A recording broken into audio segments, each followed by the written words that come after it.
My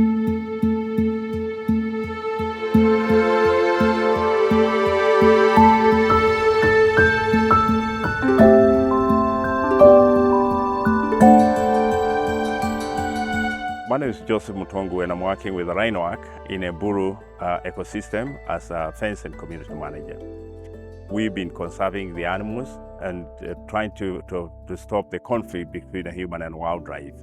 And this is within the Eburu ecosystem and the extended connectivity of Lake Naivasha and Eburu. Kwa majina mimi naitwa Paul, mimi ni supervisor Eburu fence. Na nilianza hii kazi 2013 mwezi wa pili. Kwa tulianza kazi, ipo post ya kwanza tuliweka. Hii waya tumeiweka kwa miaka miwili. Tukamalizia 2014 mwezi wa 6 tarehe 20. So kwa majina naitwa Jasper Wagura. Nimekuwa hapa for the last 10 years. A fence attendant kazi yake ni very simple. Kazi yangu ni kuhakikisha the first thing ni power. Fence must be powered. So kama haina power ama there's some interruption, siwezi nikafanya kazi ingine. Lazima ni identify hiyo interruption iko wapi, niirekebishe. So that is why I have a digital voltmeter, na ndio kifaa unabeba kila wakati, unakuwa nasho. Ukiamuka, the first thing ni kurecord the voltage. Na ukiona it is below 5 kilovolts, already you detect there's a problem. Due to experience, ukipima tu nikiona kama inasoma 4 point something, I know the interruption is not haiko bari, so urekebishe.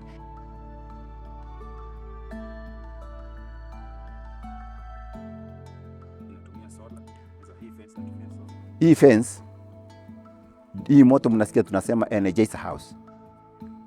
Si mambo ya stima, ni jua peke yake. Inatumia solar. Solar hizo ziko hapa, ziko na voltage ya 320, ziko na solar 3. Beti niko na beti 3. Zile zina power kutoka moto, kutoka kwa jua, inaenda kwa solar. Ikitoka kwa solar inaingia kwa battery. Ikitoka kwa battery inaingia kwa kitu inaitwa energizer. Energizer na inapaa moto kutoka hapo inapeleka kwa fence.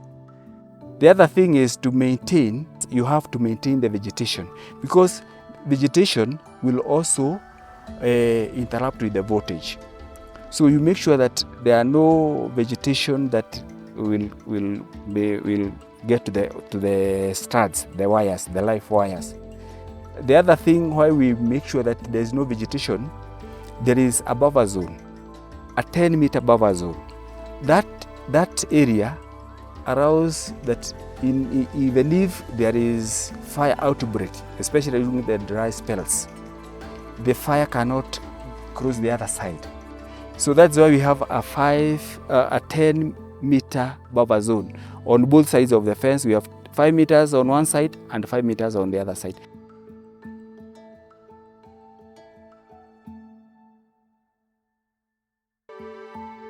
Nikiongelelea juu ya manufaa ama the impact ambayo hii fence imeleta, immediately tuliweka fence, tukazuia wanyama kutoka msituni kwenda kwa mashamba.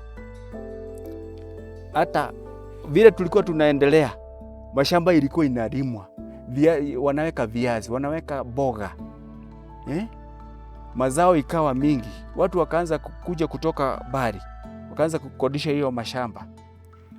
Walikuwa wanatufuata vile tulikuwa tunaendelea kuweka fence, na mashamba ikaanza sasa, hata wengine wakaanza kuuza, ikawa na bei, because hiyo shamba is reliable, you can farm throughout the year.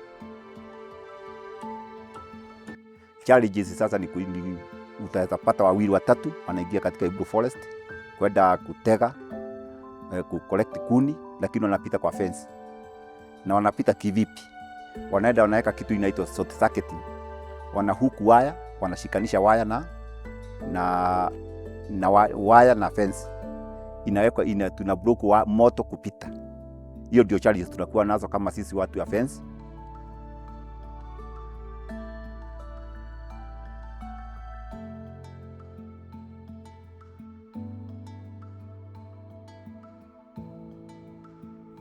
Once we fenced off the Eburu forest, actually we cut off their ancestral route where they used to move from the Eburu forest to Lake Naivasha, and we didn't realize about that. So the animals, we broke them off. So the ones which were down at the lake, they were looking back to go back to the Eburu forest.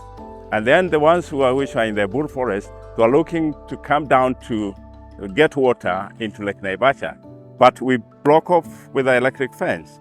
So the landowners which are connecting Eburu and Lake Naivasha, they approached us and the Rhino Ark, and we sat down and we agreed the modalities that how we are going to open the corridor for these animals, so that the animals can have a good access of water from both sides.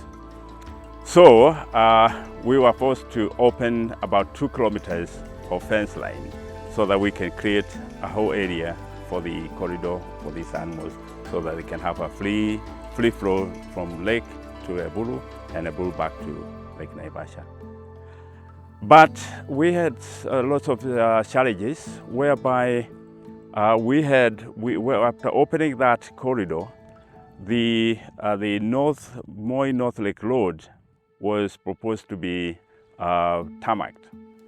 And we found that the vehicles were landing so fast. And we approached the Keller, who are managing the loads, and we bring them on board, so because we found that most of the animals, they had been knocked down by the landing vehicles. And we approached them when they are designing this road, the Moi North Lake Road. We showed them where we propose for the overpass, so that the animals can be able to have a free flow across without any interference of the vehicles. And they designed here as one of the best places, and that's why they cut down this level all the way down to bottom, where the vehicles cannot be able to touch where the overpass will be. The Kenya Wildlife Service and the Rhino Ark, they sat together and they decided to find out how could they build this overpass, because in Kenya we didn't have such an overpass for the animals at all.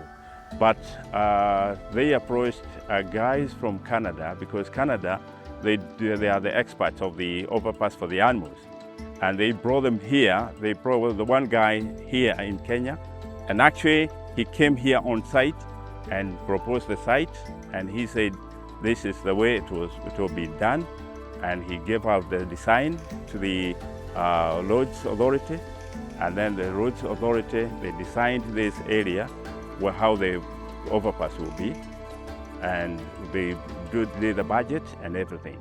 But actually the budget was quite high, whereby it was costing, by then I think it's about 5 years ago, it was costing about over 200 million shillings. But we didn't have money to do that. But we are still looking and see whether we can be able to get the money from well wishers, because this is it's not Rhino's property, but it's a government property. The animals belongs to the government. So, but we would partner with the government and see how we can be able to support this. So it's a big challenge. Currently, we have a temporary solution for the animals.